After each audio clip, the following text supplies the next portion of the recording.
अर्चनीय वंदनीय ब्रह्मलीन सद्गुरुदेव के पावन चरणारविंदों में कोटिशः प्रणाम।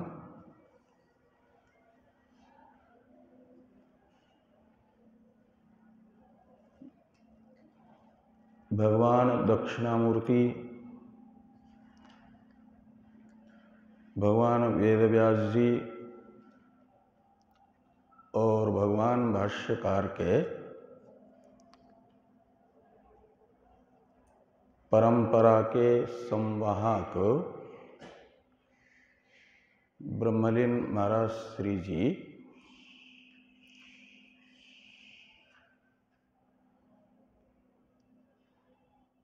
आश्रम की स्थापना के साथ ही साथ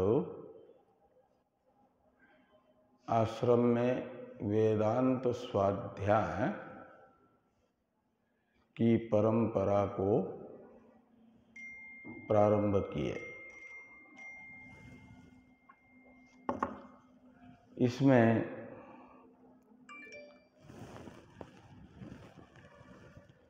प्रारंभ में संस्था के जिस भवन में हम बैठे हैं, इस भवन का जितना क्षेत्र है उतना ही संस्था ने 1962 के कुंभ के बाद खरीद लिया था। इसमें जो भगवान लोकेश्वर का परम पावन शिवलिंग दर्शन हम करते हैं, वे शिव जी पहले से ही यहाँ पर विराजमान थे।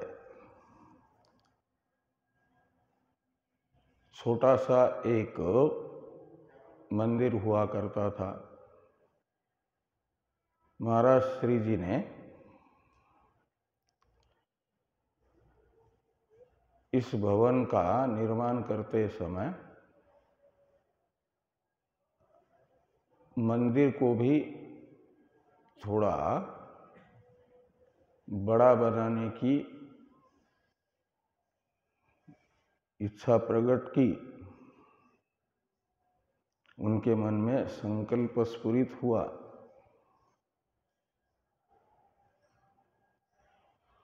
और दृढ़ निश्चयी सत्य संकल्प महाराज श्री जी तो थे ही, लेकिन भवन के मध्य में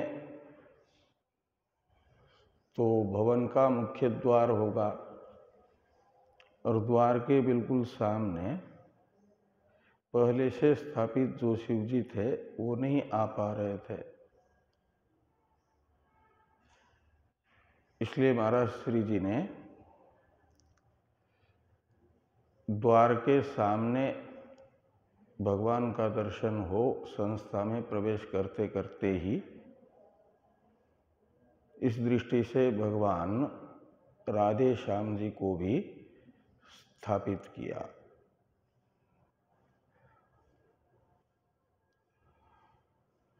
तो फिर शिव जी एक तरफ है, एक तरफ राधे श्याम भगवान है बीच में, तो इधर की जगह थोड़ी खाली सी लग रही थी, तो राम मंदिर की स्थापना, राम मंदिर बना करके उसमें राम जी की स्थापना हुई।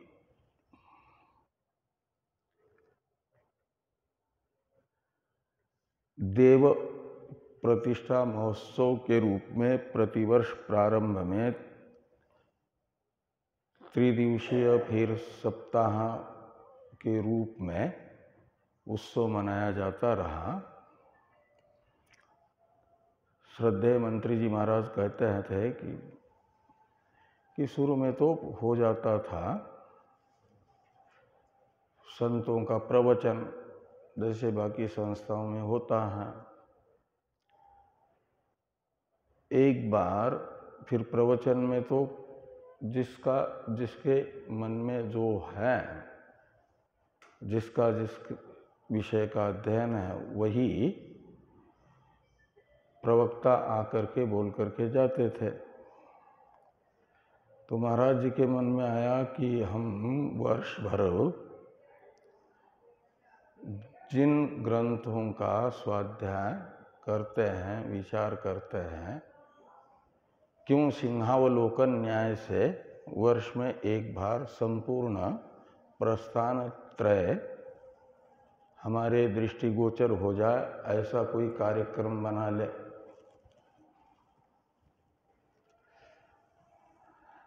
तो फिर कुछ वर्षों बाद प्रवचन आत्मक जो वार्षिक उत्सव के समय होने वाला कार्यक्रम था, उसके स्थान पर प्रस्थान त्रयी के स्वाध्याय का क्रम प्रारंभ हुआ महाराज श्री जी के ही शुभ संकल्प से। चलता आया।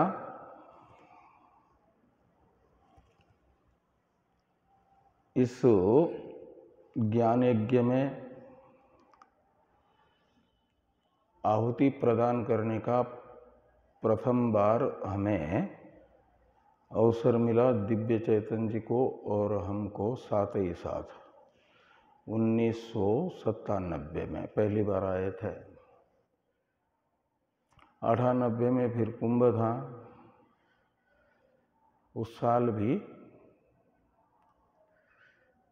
यहाँ पर स्वाध्याय एवं ज्ञान यज्ञ में आहुति प्रदान करने का, अपनी वाणी को पवित्र करने का अवसर लगभग प्रतिवर्ष मिलता ही गया। एक वर्ष गला ज़्यादा खराब होने के कारण नहीं हो पाया, नहीं तो 1997 से लेकर के आज तक भगवान लोकेश्वर जी वाणी को पवित्र करने का अवसर प्रदान करते आ रहे हैं। ज्ञान यज्ञ में बड़े भारत के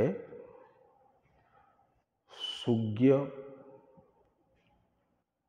और प्रस्थानत्रयी प्रतिपाद्य ब्रह्मात्म एकत्वनिष्ठ महापुरुषों को महाराज श्री जी बुलाया करते थे आचार्य के रूप में ज्ञान यज्ञ में स्वाध्याय कराने के लिए।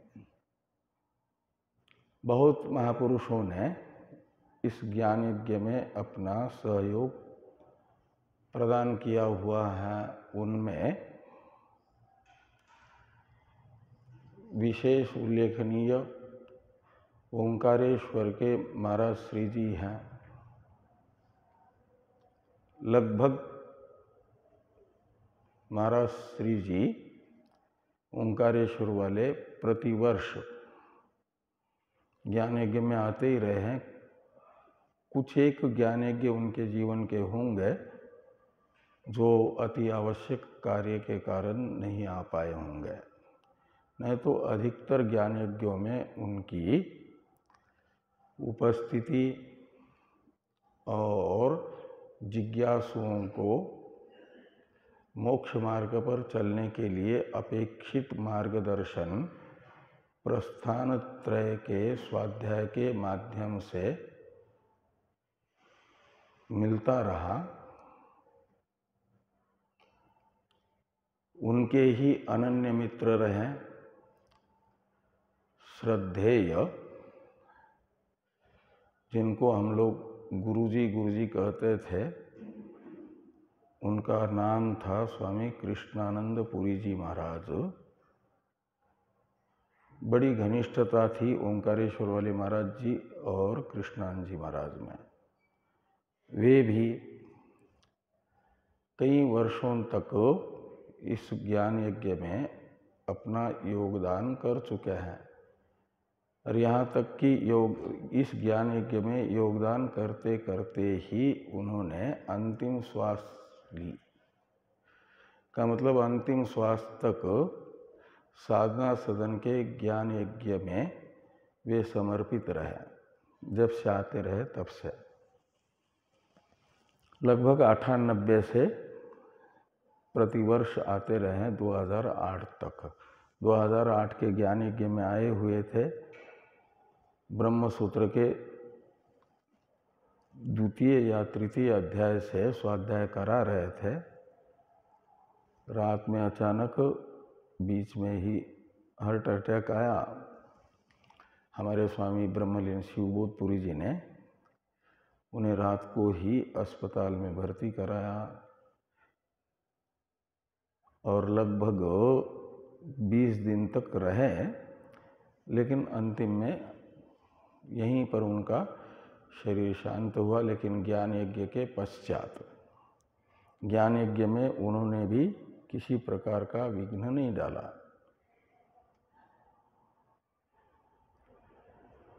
मंत्री जी महाराज तो जब से यह संस्था स्थापित हुई तब से महाराज श्री जी के साथ रहे और अभी भी हैं। एकांत के लिए ब्रजघाट गए हुए हैं। कहते हैं यहाँ ज़्यादा लोग मिलने के लिए आ रहे हैं, बोलने से कमज़ोरी होती है, इसलिए गए हैं। नहीं तो गीता जब तक उनका स्वास्थ्य ठीक रहा, श्रीमद् भगवद गीता का स्वाध्याय भी कराते रहे। और भी कई विद्वान, तपोमूर्ति जी महाराज हैं, तो एक स्वामी दिव्यानंद गिरी जी महाराज थे नेपाल के। कभी शायद कैलाश के दशम पीठाधीश्वर भी आए हुए हैं इस ज्ञान यज्ञ में। और ज्ञान यज्ञ का उद्घाटन करने के लिए जब से आनंदवन आश्रम यहाँ पर बना है तब से प्रतिवर्ष लगभग शिवरात्रि को आया करते थे ब्रह्मलीन श्रद्धेय काशिकानंद जी महाराज। तो रहा करते थे कुछ दिन। तो अधिकतर ज्ञान यज्ञ उनके द्वारा उद्घाटित हुए हैं, यानी उद्घाटन के समय वे यहाँ पर आते रहे हैं। तो वे भी अपने समय के एक मूर्धन्य अद्वितीय विद्वान रहे। उनका भी एक दिन का क्यों न हो, लेकिन इस ज्ञान यज्ञ में कई एक ज्ञान यज्ञ में योगदान रहा।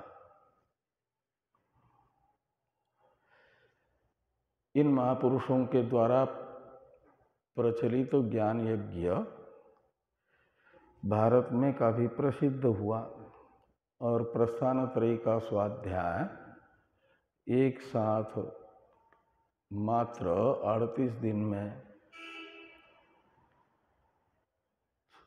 सिंहावलोकन न्याय से भाष्य के अनुसार मूल उपनिषदों के मंत्र, गीता के श्लोक और ब्रह्म सूत्र के सूत्रात्मक वाक्यों का अर्थ सुनने को मिले, तो जिज्ञासु इसे अपना जीवन का अलभ्य लाभ समझ करके अलग अलग प्रांतों से वेदांत के जिज्ञासु प्रतिवर्ष आते रहे। लगभग 200, 250, 300 तक संत एवं साधक गण मिल करके इस ज्ञान यज्ञ में वेदांत चिंतन करते रहे। यहाँ का वातावरण वेदांत में बनाते रहे। गत वर्ष ये कोरोना महामारी के कारण ज्ञान यज्ञ हुआ, लेकिन मूल प्रस्थानत्रयी का तो पारायण किया और जो नियमित स्वाध्याय चल रहा था उसे जितना ज्ञान यज्ञ के समय होता था वेद प्रस्थानत्रयी का स्वाध्याय, उतना नियमित स्वाध्याय हम तीनों ने कराया था। ब्रह्मचारी मोहन चैतन्य जी, दिव्य चैतन्य जी और हम इसलिए समय तो उतना ही रहा और सारे ग्रंथों का प्रतिपाद्य तत्व एक आत्मस्वरूप होने से एक प्रकार से ज्ञान यज्ञ भी हुआ। लेकिन जैसा हर साल संक्षेप में मूल मात्र का विचार होता है वो न होकर के विस्तार से ग्रंथ विशेष का विचार हुआ। और इस वर्ष दिवाली से पहले पहले तक तो कोरोना ऐसा लग रहा था कि शायद निकल गया, और जनवरी में वैक्सीन आने के बाद तो और भी अधिक आश्वस्त होने लगे हम लोग कि अब वैक्सीन आया तो कोरोना कम होगा और धीरे धीरे समाप्त प्राय हो जाएगा। लेकिन अचानक ये जो द्वितीय लहर आई है इसकी, ये बड़ी भयानक हो गई। जनवरी के उत्तरार्ध से ही एक प्रकार से प्रारंभ हुआ है ये, नहीं तो आज 2-2.5 हजार लोग यहाँ पर रुके हुए होते। कुंभ के साथ साथ ज्ञान यज्ञ के साथ साथ इस वर्ष कुंभ भी था ना। लेकिन कोरोना की जैसी जैसी विकराल स्थिति होती गई, लोगों को हमने आने के लिए किए हुए आरक्षण कैंसिल करने का आग्रह किया और लोगों ने माना भी, और ये उचित भी था। हरिद्वार में भी हम लोग देख रहे हैं कि जहाँ भीड़ अधिक है वहाँ पर कोरोना फैला हुआ है। कई लोग कोरोना प्लस हरिद्वार में पाए गए। कल 350 लोग थे कोरोना प्लस, आज और आंकड़ा बढ़ गया है हरिद्वार का मात्र। तो परिस्थिति को देखते हुए इस वर्ष हमने और आश्रम के अन्य संतों ने मिलकर के ये निश्चय किया कि जो वास्तविक जिज्ञासु होगा और चाहता होगा कि हमें वेदांत श्रवण करने के लिए मिले, ऐसे वास्तविक 40-50 जिज्ञासुओं को अनुमति दे करके प्रतिवर्ष के तरह जैसा ज्ञान यज्ञ होता था, उपस्थिति भले ही संक्षिप्त रहे लेकिन अर्थानुसंधान हम लोग अपने ग्रंथों का करते रहें। इस दृष्टि से यहाँ वो कर दिया गया ज्ञान यज्ञ प्रारंभ करने का निश्चय। भगवान लोकेश्वर, भगवान राधेश्याम और मर्यादा पुरुषोत्तम भगवान राम जी, भगवान भाष्यकार और ब्रह्मलीन महाराज श्री जी के कृपा से, आप सबके सहयोग से हमें विश्वास है कि यह ज्ञान यज्ञ निर्विघ्न समाप्त होगा। आपका सहयोग हमें ये चाहिए कि यहाँ बैठते समय मास्क लगा करके ही बैठेंगे। 2 जन के बीच में 1 मीटर की दूरी रहेगी और इस संस्था में रुके हुए जो भी संत और साधक हैं उनसे विशेष करबद्ध प्रार्थना है कि वे ज्ञान यज्ञ के कालावधि में यानी 20 मई तक, आज से लेकर के 20 मई तक ये चलना है ना, इस हनुमान मंदिर से आगे नहीं, यानी इस गली हाईवे पार नहीं करना है और इधर भोजनालय से आगे नहीं जाना है। और कहीं मेला दर्शन आदि के लिए भी नहीं जाना है। मैंने फ़ोन पर ही स्पष्ट रूप से कहा है कि जिनको हरि की पेड़ी में दर्शन स्नान करना है, मेला दर्शन करना है और हरिद्वार में अन्य देवताओं के स्थानों का दर्शन करना है,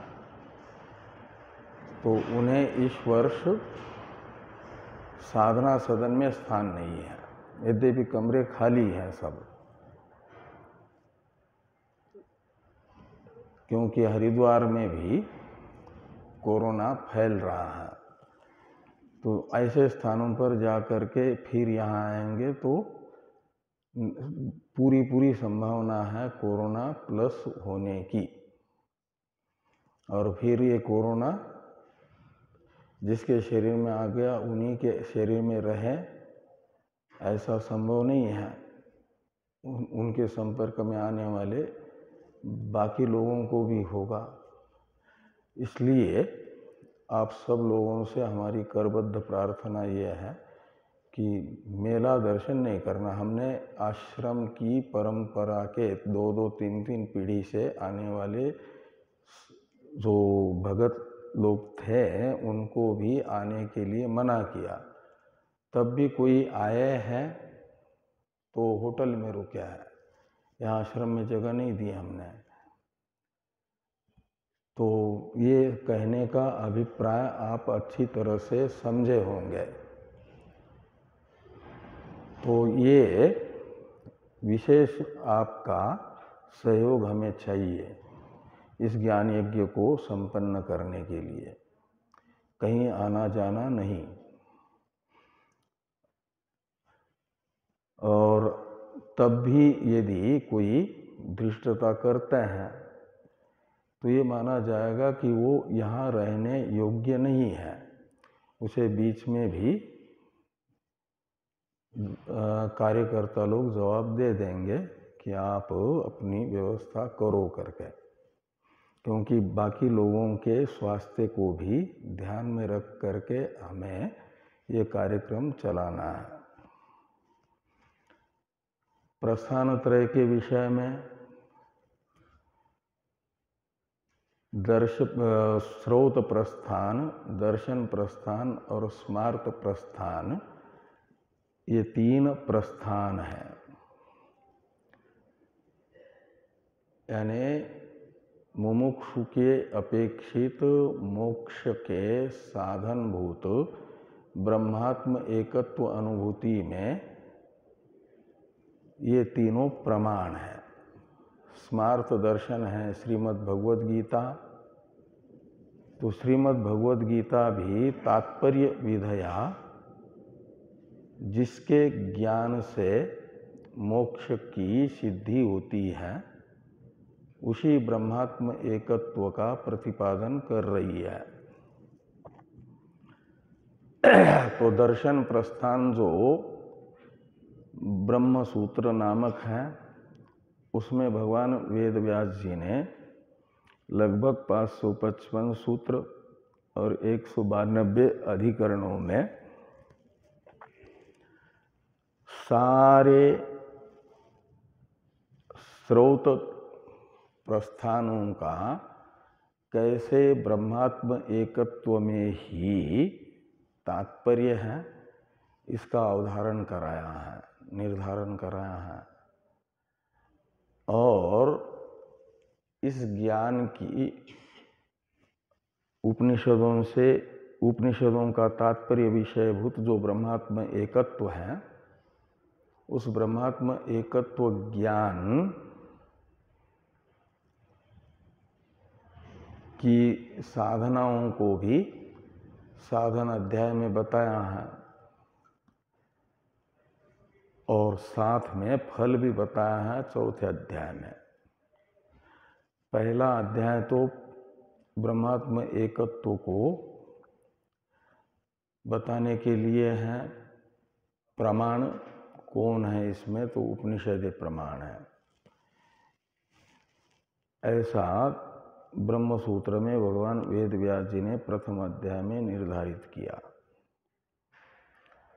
द्वितीय अध्याय में जो उपनिषदों का समन्वय बताया गया ब्रह्मात्म एकत्व में, उसके विरोध की आशंकाएं पूर्व पक्ष के द्वारा जो की गई, उनका समाधान, इसलिए विरोध परिहार अध्याय कहा जाता है। और फिर ये निश्चित होगा कि उपनिषदें ब्रह्मात्म एकत्व में ही तात्पर्यवान है, तो उपनिषद प्रमाण से अहम ब्रह्मास्मि ये बोध होगा। इस बोध का फल क्या होगा? और उपनिषदों में ब्रह्म विद्या दो प्रकार की है, सगुण ब्रह्म विद्या, निर्गुण ब्रह्म विद्या।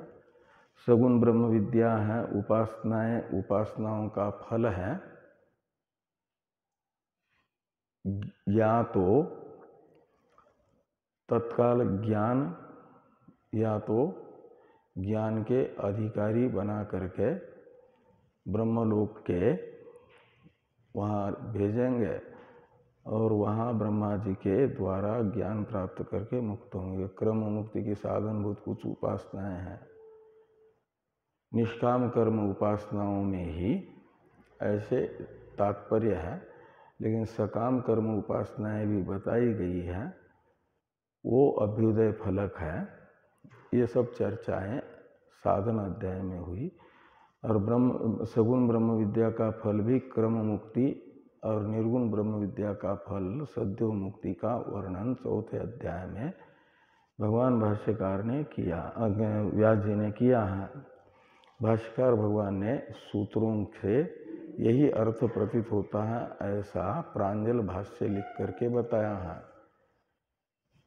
तो इस प्रकार ये जो प्रस्थान त्रय है, स्रोत प्रस्थान मूल प्रस्थान माना जाता है, और आता है श्रोतव्य श्रुतिवाक्यभ्य मंतव्य चोपपत्ति भी। तो श्रुति वाक्यों से श्रवण करे यानी विचार करे, और युक्तियों से मनन कर ले। श्रवण, विचारात्मक श्रवण तथा युक्तियों से चिंतनात्मक मनन से जब ये सुनिश्चित हो जाए कि उपनिषद ब्रह्मात्म एकत्व में ही प्रमाण तात्पर्यवान है, तो फिर हो जाता है प्रमाण का निश्चय, और कर्मा कृतोपास्ति को अहम ब्रह्मास्मि इत्याकारक बोध, उससे मनुष्य जीवन की सफलता होती है। इसी उद्देश्य से प्रस्थान त्रय का तात्पर्य जिज्ञासुओं को समझ में आ जाए, और उसको धारण करने की साधनाएं उपनिषदों ने क्या क्या बताई है, उन साधनाओं को कैसे अपने जीवन में हम कर सकते हैं, उतार सकते हैं और ब्रह्म विद्या को धारण कर सकते हैं, इन सब बातों को बताने के लिए ही तो प्रस्थान त्रय है। और इस प्रस्थान त्रय का अर्थानुसंधान हम लोग 19 मई को शाम तक करते रहेंगे। 19 मई को शाम को पूर्णाहुति होगी स्वाध्याय की, और वैशाख शुक्ला अष्टमी को महाराज श्री जी का निर्वाण दिन आता है। महाराज श्री जी का स्वाध्याय के प्रति इतना समर्पण था, इतनी निष्ठा थी कि उन्होंने जिस दिन स्वाध्याय में अवकाश होता है उस दिन को अपने पांचभौतिक शरीर का त्याग करने के लिए चुना।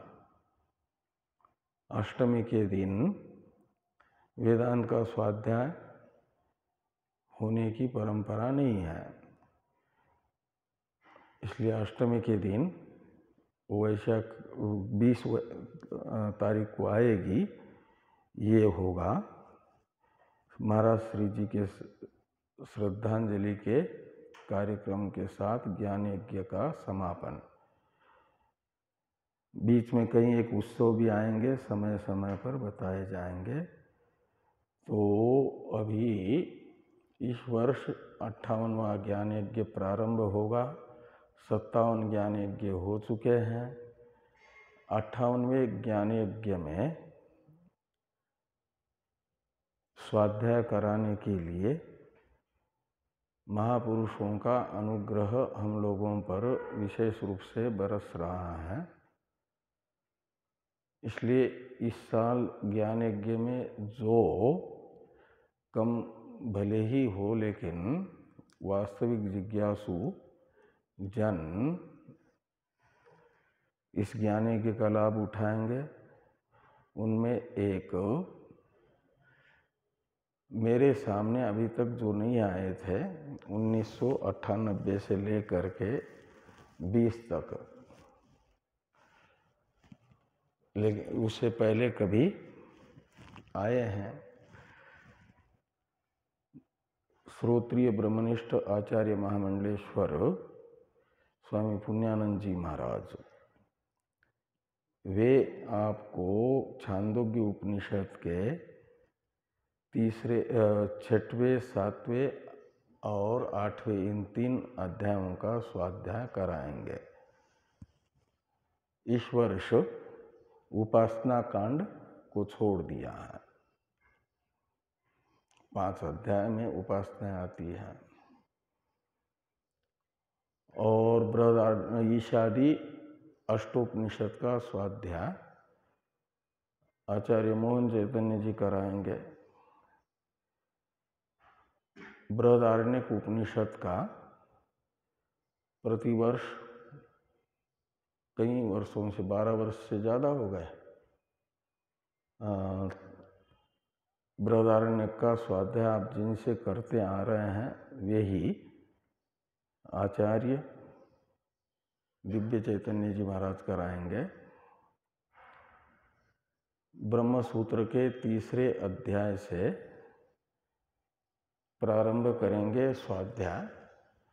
शाम को 3 बजे से आचार्य हरिहरानंद जी महाराज और श्रीमद् भगवद गीता का स्वाध्याय कराएंगे। ये भी आपको इस वर्ष नए आचार्य के रूप में उपलब्ध हो रहे हैं।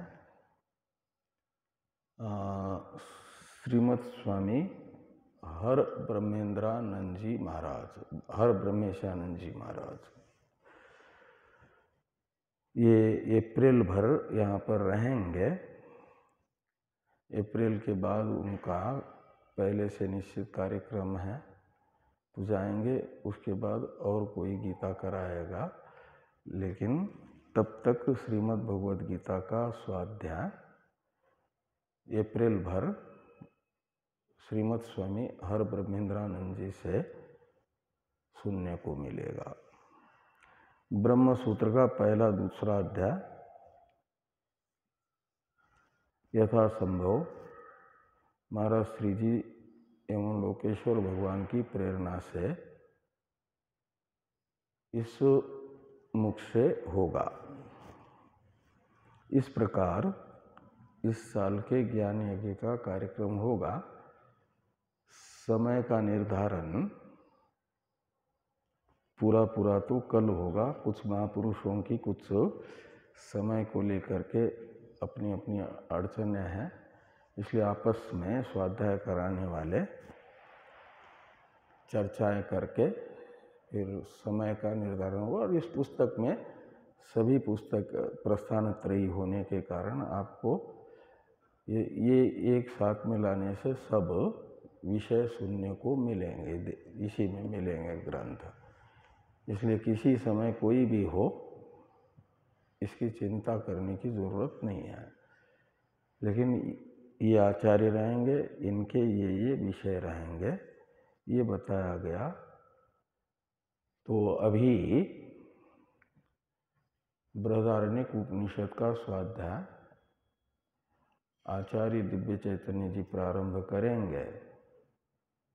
इस वर्ष आज नया वर्ष संवत्सर है ना, तो नए संवत्सर का वर्ष फल भी श्रवण करना होता है, वो आचार्य दिव्य चैतन्य जी बाद में कराएंगे। तो अभी ये स्वाध्याय कराएंगे, फिर ईशादि अष्टोपनिषद का होगा, फिर थोड़ा सा ब्रह्मसूत्र का होगा, और फिर ये कराएंगे श्रवण आपका वर्ष फल। ओम थोड़ा प्रारंभ करिए।